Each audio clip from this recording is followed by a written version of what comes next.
Welcome to Mischief Wargaming. I'm John and this is Fallout Factions. With the upcoming release of the new miniatures game by Modiphius and the new Fallout series on Amazon, it feels like a good time to dive back into the wastelands of the Commonwealth. This video is using the quick start rules available on Modiphius' website and sees two gangs of raiders fighting over some valuable resource in the Nuka World theme park. First up are the Wolf Pack. These are more interested in closing in for some short range fights. The boss is Husker, who is armed with a handmade rifle and a baseball bat. Moon has a deadly shotgun. Kiki has a 10mm pistol and a baseball bat. Vigo, meanwhile, has a sledgehammer. Lastly, Echo just has a pipe revolver and a positive attitude. The Wolfpack are going to want to stick to cover and close the distance as quickly as possible. Their opponents are Lucky Joe and the Diamondbacks. These operators are bringing the long-range weaponry. Lucky Joe himself has more exotic weapons with a plasma pistol and a shish kebab. Eddie and Slick Rick have handmade rifles. Tina's the group's sniper with her marksman's handmade rifle. And lastly, Bobby Ray has a 10mm pistol and a hand weapon. The game lasts for 3 turns. At the end of each turn, each side will gain 1 point for each model within an inch of the central objective. Both teams are set up in opposite corners, and the Diamondbacks take priority and so activate first. In Fallout Factions, teams alternate activations. A model can make 2 activations a turn. Slick Rick moves into cover before firing at Husker. Attack rolls are made up of luck dice and standard dice. Luck dice, in yellow, have a chance of generating extra hits. The rifle fires 4 shots, and anything equal to or less than Slick Rick's perception stat is a hit. Any hits from luck dice let you roll an extra standard dice. The shot only causes 1 hit, which is less than Husker's endurance stat, so she isn't injured, but adds a level of harm. Harm makes you easier to hit and can eventually lead to injury. Vigo makes a hurry action. This uses both of their actions to move further.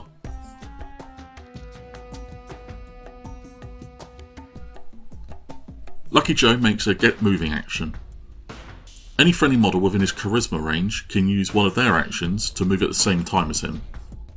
Joe then saves his second action. Models can be activated more than once if they have any actions remaining.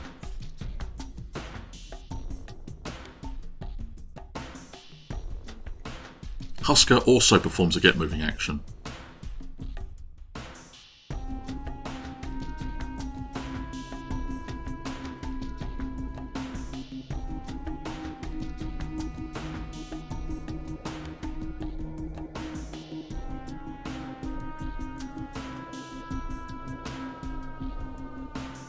Eddie moves up before opening fire on Moon.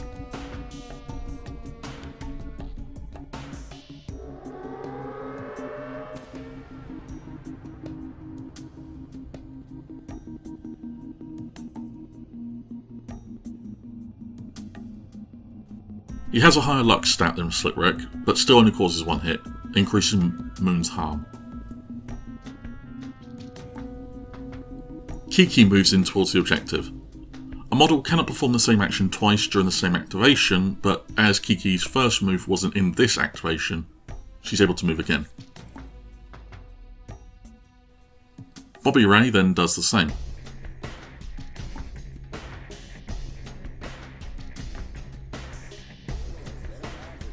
Moon moves in to support Kiki.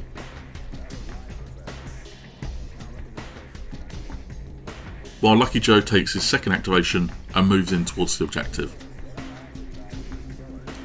Husker then opens fire at Bobby Ray. As the boss, she has even more luck and rolls a bonus dice as Bobby Ray is out in the open. It's not enough to take him down, and Bobby Ray adds a second level of harm. If a model reaches 4 levels of harm, they take an injury, and for everyone besides the 2 bosses, that will incapacitate them. Tina makes use of the aim trait of her marksman's rifle. By using both of her actions, she can add bonus dice to her shot at Kiki, who then takes a hit.